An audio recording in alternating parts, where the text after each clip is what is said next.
inshuti za Haleluya Amina TV, twongeye kubashimira cyane. Ngewe bashimira, amazina yanjye nitwa Hitimana Dismas. Turabashimira uburyo mukomeje gukurikira uyu murongo, ndetse mudukorera na subscribe, ndetse mukora na share, ndetse muduha n'ibitekerezo. Hari abanyura mu gikari, hari n'abatanga comment. Rwose ndabashimira cyane, Imana ibahe umugisha.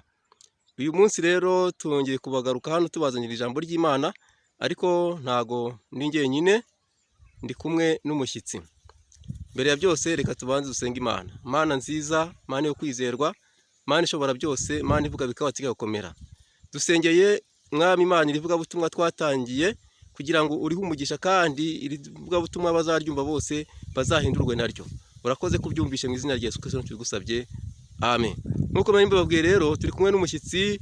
Uyu munsi ntago ndi njyenyine, umushyitsi wuzuye umwuka wera. Reka mbasabe abibwire.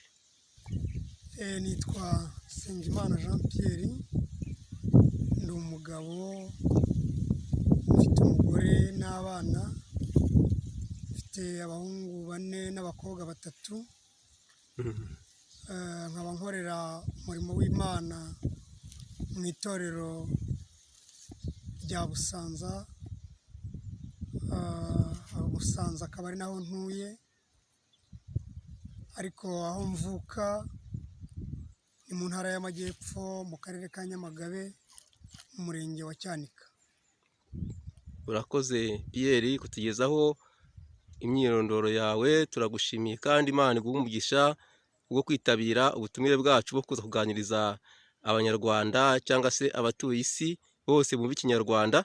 Ukaba wagize ishyaka n'umuhate ukaza kuno musozi kugira ngo ubashe kuganiriza kw'icano yitwa Haleluya Amina TV1. Ndasaba rero kumukurikirana neza, kuko ni umukozi w'Imana wuzuye umwuka wera, mbese wujuje nta kibazo afite. Yabatsiwe mu mwuka wera, abasigwa amazi menshi, byose yarabikorewe. Mwene data mukozi w'Imana Pierre, ndumva nabanza kubaza utubazo tumwe na tumwe. Nkakubaza nti ese dushingiye ku ijambo ry'Imana riri muri Matayo ibice byaho 28:19 rivuga ngo mugende mu mahanga yose mwigishe inkuru nziza, abazemera muzababatize. Ese wari witeguye kuzajya mu mahanga? Wabona uzagera mu mahanga, uzigisha mu mahanga gute? Wabona uzagera yute?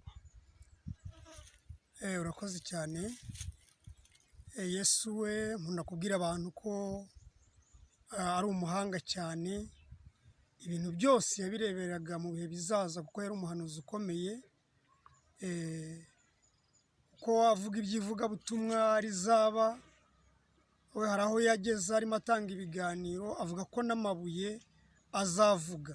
Rero twumva ubutumwa bwiza ku buryo butandukanye, ku social media, ku itangazamakuru, irivuga, iryandika.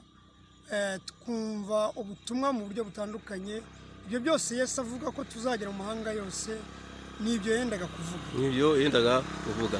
None se ko hari abakristo bamwe bavuga ko ibintu by'ikoranabuhanga ari imikorere ya antikristo, ugasanga batabyitabira cyane, wowe ubibona uti? Ngewe ntabwo ari uko mbibona. Uvuga gutyo namutsindisha ijambo ry'Imana, kuko Daniyeli ahanura yaravuze ngo mu minsi y'imperuka ubwenge bwa benshi buzagwira. Kandi wumva ko na Yesu yari yabiteganije, kuko hari aho yavuze ngo nimwanga kuvuga n'amabuye azavuga. Amabuye rero arimo avuga uyu munsi ni izi social media.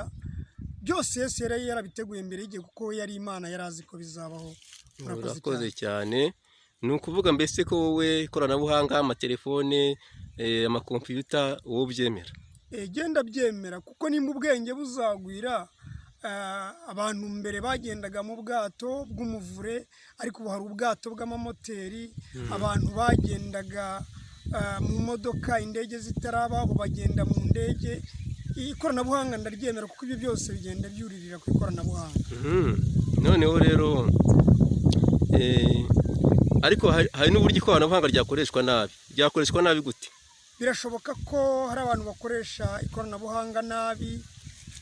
Muri iyi minsi ubona urubyiruko rwamamaza imyambarire itabambitse, bakoresha ibitangazamakuru mu gusebanya, bakoresha ibitangazamakuru mu gutukana, mu kudaha Imana icyubahiro kiyikwiriye. Ibyo ngibyo rero twebwe ntabwo ariko tubibona.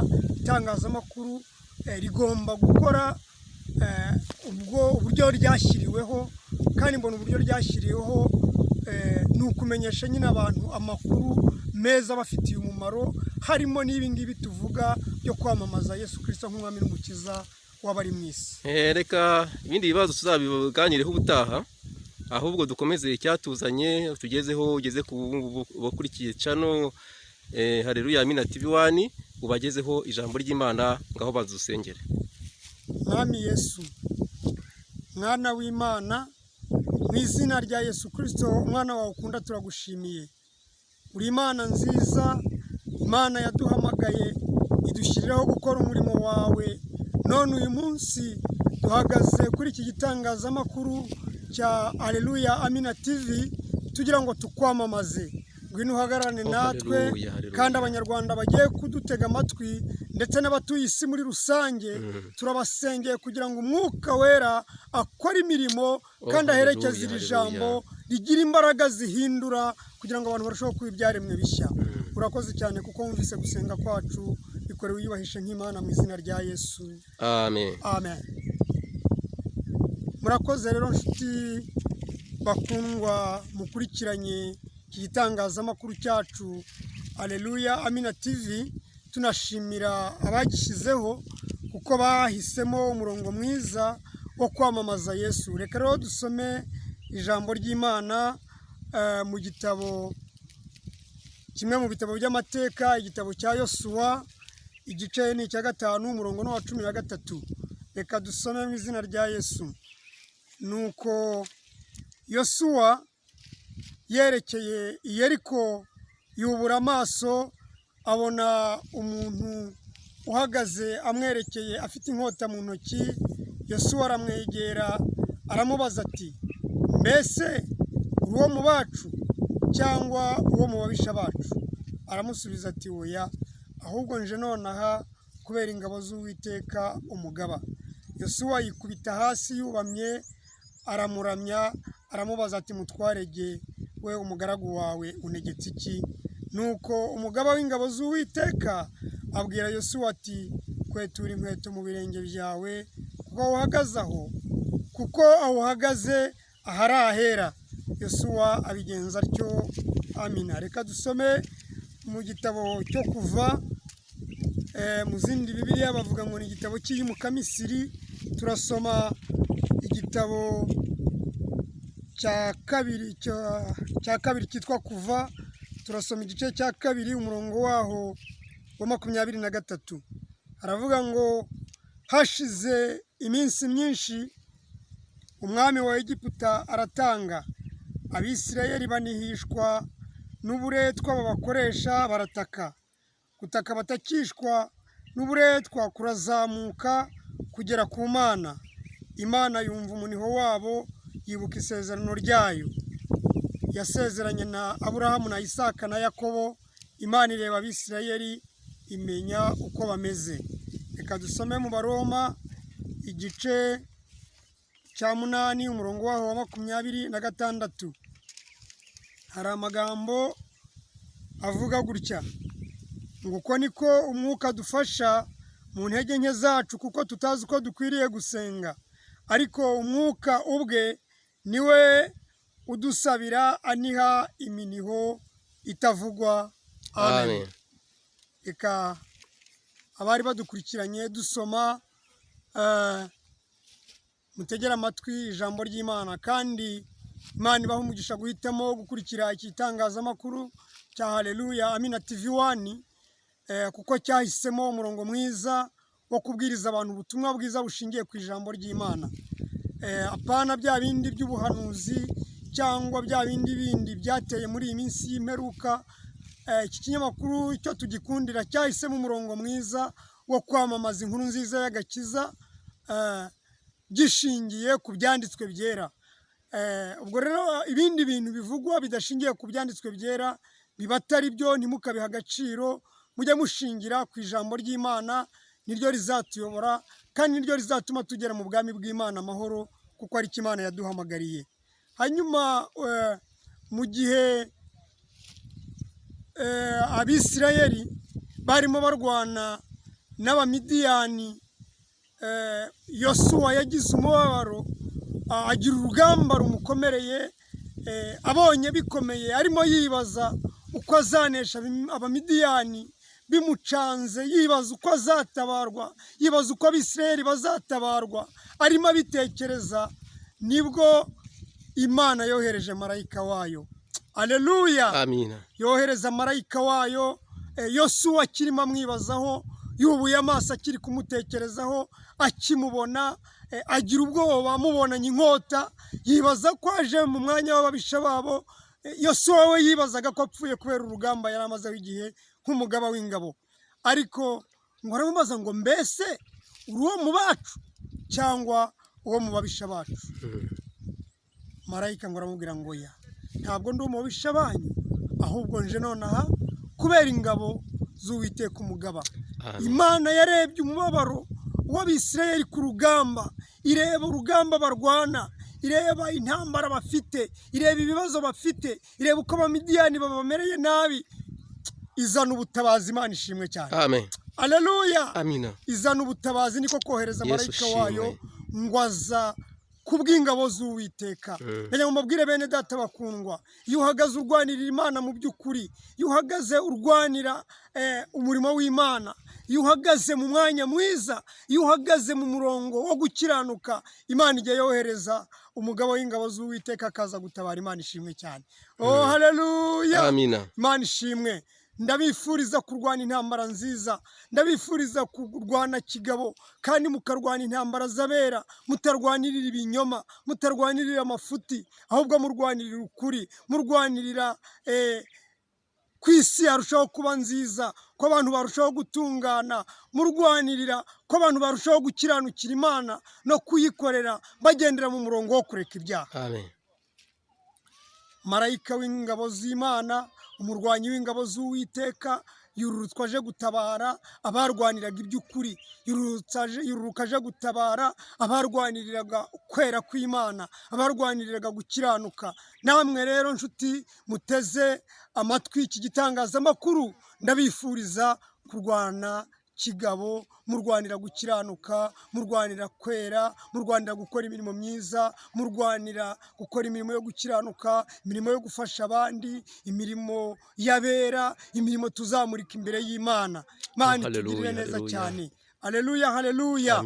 Bene data bakundwa, inshuti z'umusaraba, bene data batuye isi, bene data batuye u Rwanda, intara zose, ndabifuriza kumenya ibyo murwanira. Abantu muri iyi minsi bamwe bararwanira ubusambanyi, abandi bararwanira ubutunzi, abandi bararwanira ibyubahiro, ariko inshuti z'Imana ntabwo ari Imana yaduhamagariye. Ndababwira ko Imana yaduhamagariye kurwanira gukiranuka, Imana yaduhamagariye kubabera, Imana yaduhamagariye kwezwa, ntabwo yaduhamagariye kwanduzwa. Imana yaduhamagariye kwikorera, ntabwo yaduhamagariye gukorera iyi si. Iyi si tugomba kwikoreraho kugira ngo tuzayisige ari nziza, ariko ntabwo tugomba kwikoraho ibyangwa n'amaso y'Imana. Niyo mpamvu bene data bakundwa, mbashishikariza gukunda Imana, nkabashishikariza kurwanira umurimo wayo, mukora ibyo gukiranuka, mukora ibyo gufasha abakene, mwita ku mfubyi,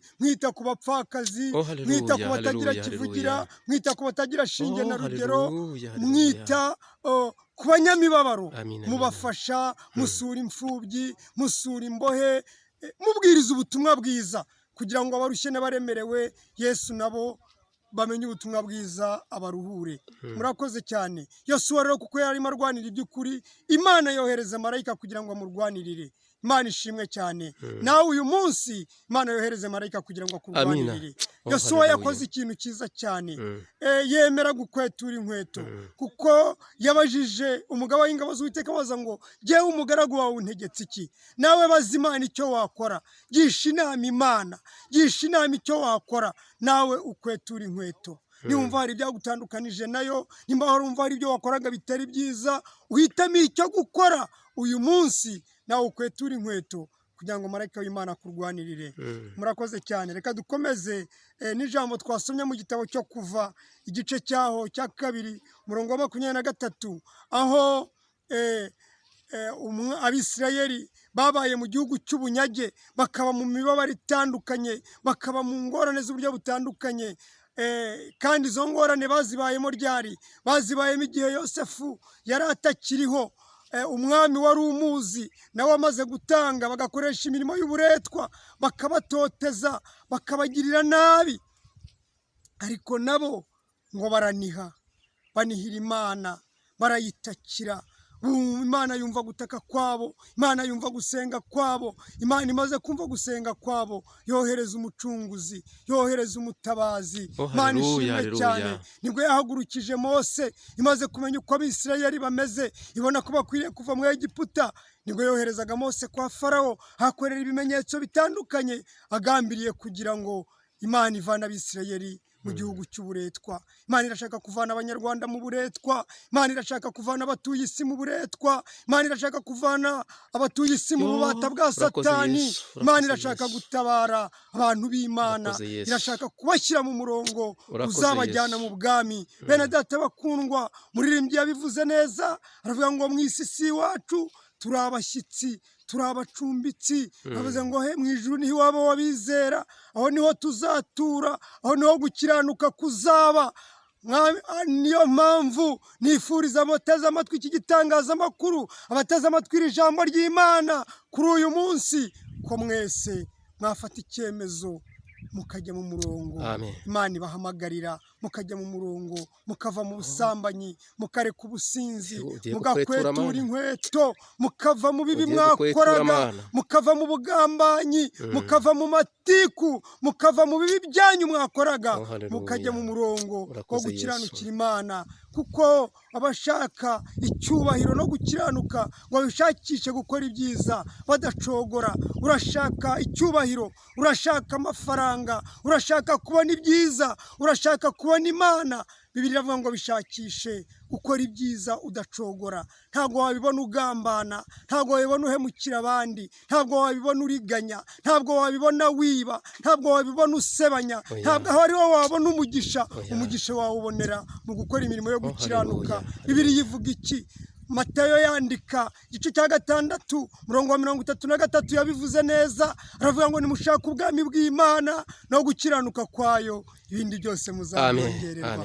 Oh haleluya, haleluya, haleluya. Bene data bakundwa, nimushaka ubwami bw'Imana. Yosuwa yarabyumvise, arabyemera, yemera gushaka ubwami bw'Imana, yemera gukwetura inkweto. Nawe ndakwinginze kugira ngo ukweture ibyo wakoraga bitari byiza. Hanyuma twasomye irindi jambo mu gitabo mu rwandiko Pawulo yandikiye Abaroma, aho yababwiye igice cya 8 umurongo wa 26, aravuga ngo uko niko n'Umwuka Wera dufasha, akatunihira iminiho, akadutakira agira ati Data, kuko tutazi uko dukwiriye gusenga. Uko niko Umwuka Wera ajya imbere y'Imana, akazamura iminiho yanyu, akazamura ibyifuzo byanyu, akazamura iby'Abanyarwanda, akazamura iby'abatuye isi. Kuko Umwuka Wera abera hose rimwe, azi ibyo abari muri Aziya bakeneye, azi ibyo abari mu Burayi bakeneye, azi ibyo abari muri Amerika bakeneye, azi ibyo abari mu Bufaransa bakeneye,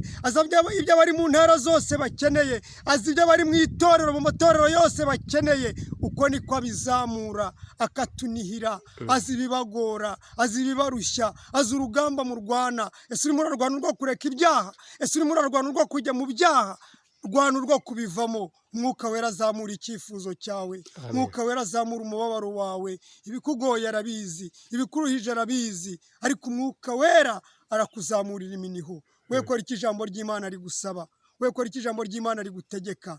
Wemere kugira neza kw'Imana, wemere uce bugufi, wemerera Imana ufata umwanzuro uyu munsi.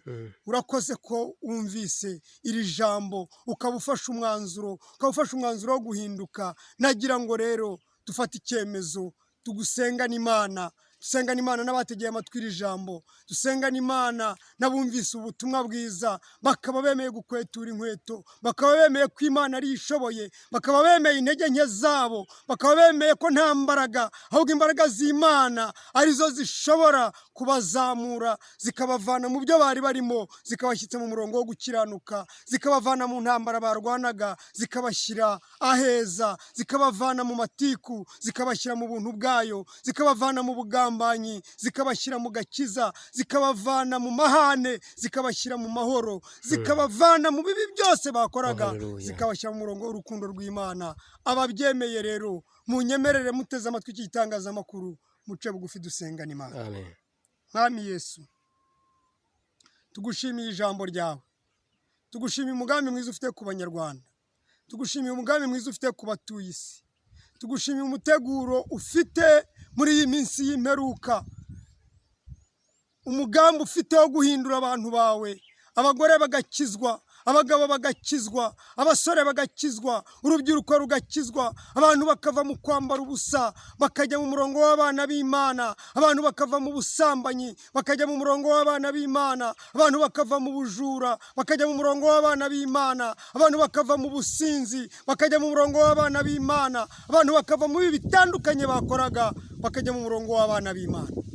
Urakoze Kristo ko ari wowe uhamagara, kandi ko iri jambo aho uritumye uyu munsi rigiye guhindura benshi kandi rigakora byinshi, rikera imbuto, imwe 50, ahandi 100, bityo Mwami Imana, tukabona abantu bahinduka kandi tukabona imirimo n'ibitangaza bikomeza gukoreka. Kandi dusabiye umugisha abashyizeho iki gitangazamakuru kugira ngo nabo bashyigikire, bongeremo imbaraga, kandi ujye ubaha uburyo kandi ubashyigikire nabo kugira ngo uyu murongo bashyizeho Mwami Imana nawe ukomeze kugwiza imbaraga muri iki gihugu ndetse no ku isi yose muri rusange. Tubisabye Imana Data mu izina rya Kristo Umwami n'Umukiza wacu. Amen. Ndumva umukozi w'Imana rwose mwamushimira, mumutunga ibiganza aho mwicaye, ku mamashini yanyu, ku matelefone yanyu, kuri scrapu zanyu, aho muri hose, mukaba mwamushimira mukamutunga ibiganza. Arakoze kutubwira ijambo ryo kwetura.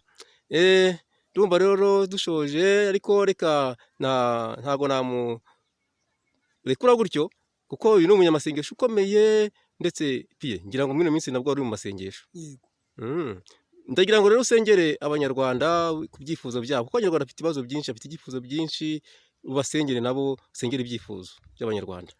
Mana yacu nziza, uri Imana ishobora byose, uri Imana ifite imbaraga, uri Imana ifite ubutware. Dusengeye abanyarwanda muri rusange, dusengeye abagore n'abagabo, dusengeye abasore n'inkumi, dusengeye ingo ziri gusenyuka, dusengeye Mwami Imana Nyiringabo abatarakizwa kugira ngo bahe gukizwa, dusengeye abarwayi kugira ngo bakize, abari mu bitaro bahamaze imyaka myinshi babuze kirengera basangeyo ubarengere. Mwami Imana bari mu nzu z'imbohe turabasabiye kugira ngo basange yubaha agakiza kawe. Dusengeye abatuye isi kugira ngo baramburire ibiganza byawe, ukuboko kwawe gukora iby'ubutwari nabo kubagereho. Urakoze kuko uri umubyeyi mwiza kandi kurengeye abantu bawe. Byose tubisabye Imana Data mu izina rya Kristo Umwami n'Umukiza wacu. Amen.